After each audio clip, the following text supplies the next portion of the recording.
pointed to a merciless Egyptian outpost at its peak in the 13th century BCE. But in 2012, that theory was shattered. A team led by Dr. Eris Ben-Youssef returned to the valley 5 decades after the first excavations in Timna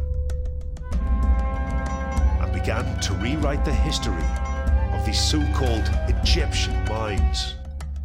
When I went back to Timna, it was after decades that nobody did any research there because we thought that we know what's going on there.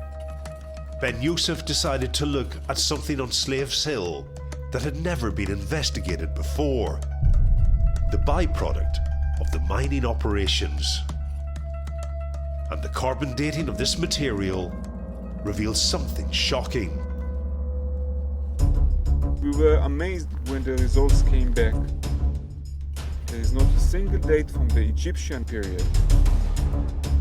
Incredibly, mining here was at its peak 200 years after the Egyptians left Timna, around 950 BCE.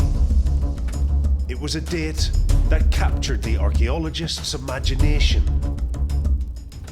Now there is no doubt that the main phase of production here in Timna was the 10th century BCE. And this is the time of David and Solomon. These mines date to the time the Bible says that Solomon had amassed a fortune of gold and silver and used it to lavishly decorate his capital of Jerusalem in precious metals.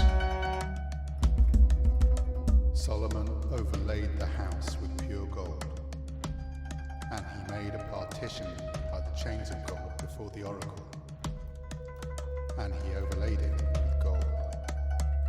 Solomon embarks on almost a 40-year grand building project in Jerusalem, including the palace, administrative structures, and the temple as well.